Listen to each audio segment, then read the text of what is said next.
All right, folks, today we're diving deep into the fascinating world of, let's call it the science of habits. It's incredible how our habits shape our lives, right? I mean, think about it. Whether you're trying to wake up earlier, eat healthier, or maybe pick up that new hobby you've always wanted to try, habits are the building blocks of all of it.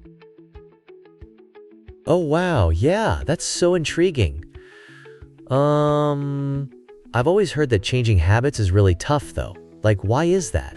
Is there like, a psychological thing working against us?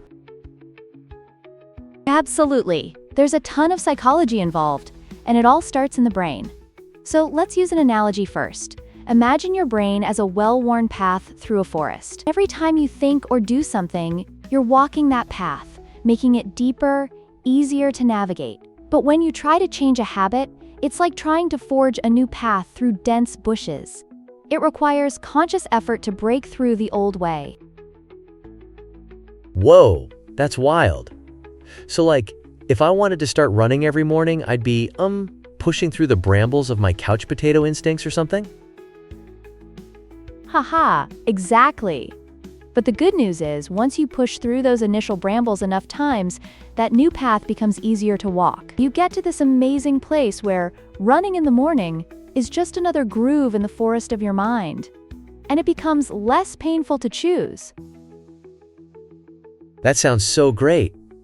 So it's like, the first few runs feel like climbing a mountain, and then after a while it's like, strolling through a park?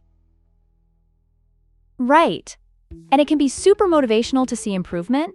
That early stage can feel super discouraging, like you're stuck at the bottom of Everest. But what many forget is that each small win adds up. You know, let's say you're aiming to run a mile. The first day, maybe you only do a quarter mile, and that's okay. Celebrate that. I'm thinking, what if your celebration is something like, pizza? Because that feels like counterproductive to the habit, right? Haha, you bring up a great point. If you reward yourself in unhealthy ways, then you're kind of defeating the purpose, which is where mindfulness comes into play. It's about creating a reward that encourages the habit. So instead of pizza, maybe treat yourself to a new pair of running shoes or a nice smoothie afterwards. Ooh, that's smart. So, like, you're programming your brain to associate the good feeling of working out with something that, feels good too. Yes, just like Pavlov's dogs. You know, where they were conditioned to salivate at the sound of a bell? Don't worry, I'm not suggesting you start drooling, but it's about conditioning yourself. If each time you finish a run, you treat yourself to something healthy yet enjoyable or a relaxing bath, your brain starts to wire that positive feeling into the habit itself. Wow. What if the running, doesn't work out and I'm better at like, I don't know, knitting? Can you apply the same habit techniques through, like, totally different activities? Absolutely. The principles of habit formation go across the board. Fitness, hobbies, even learning new skills.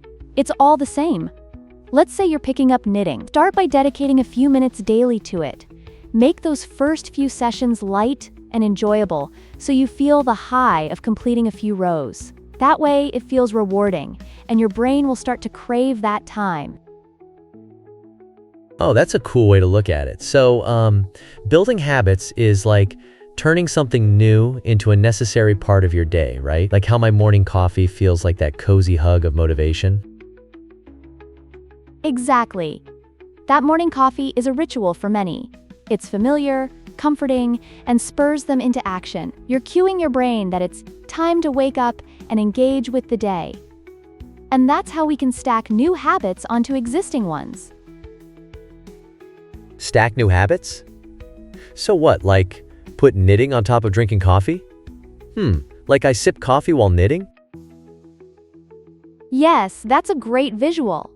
You build your new habit by attaching it to an established one. So whenever you have that cup of coffee, you pick up the knitting needles for 10 minutes afterward. You begin to create a powerful routine that feels integrated rather than forced. Ooh, so what you're saying is, if I wanted to learn chess, say, I'd set it up so I practice after I finish breakfast? Exactly. Breakfast becomes your cue.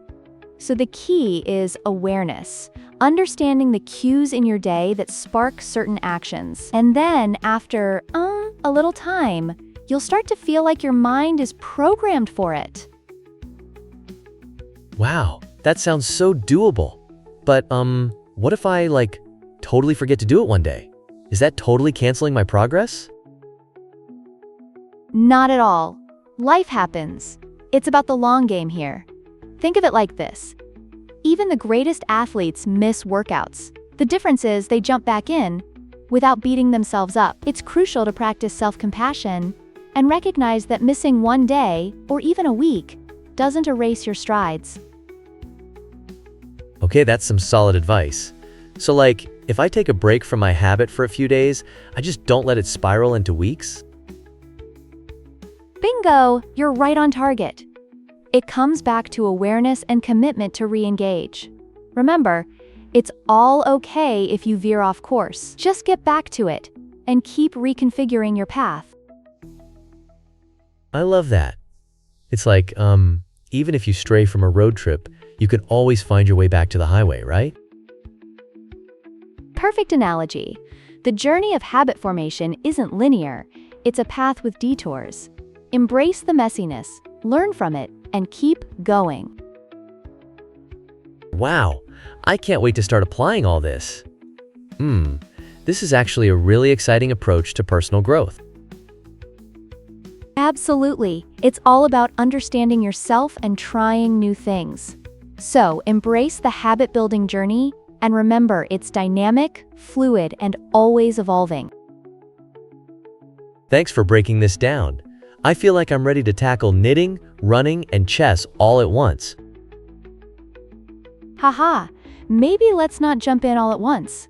But remember, take it step by step and enjoy the process. That's where the real change happens. Yeah, true. So exciting. All right, listeners, time to take action and build those habits.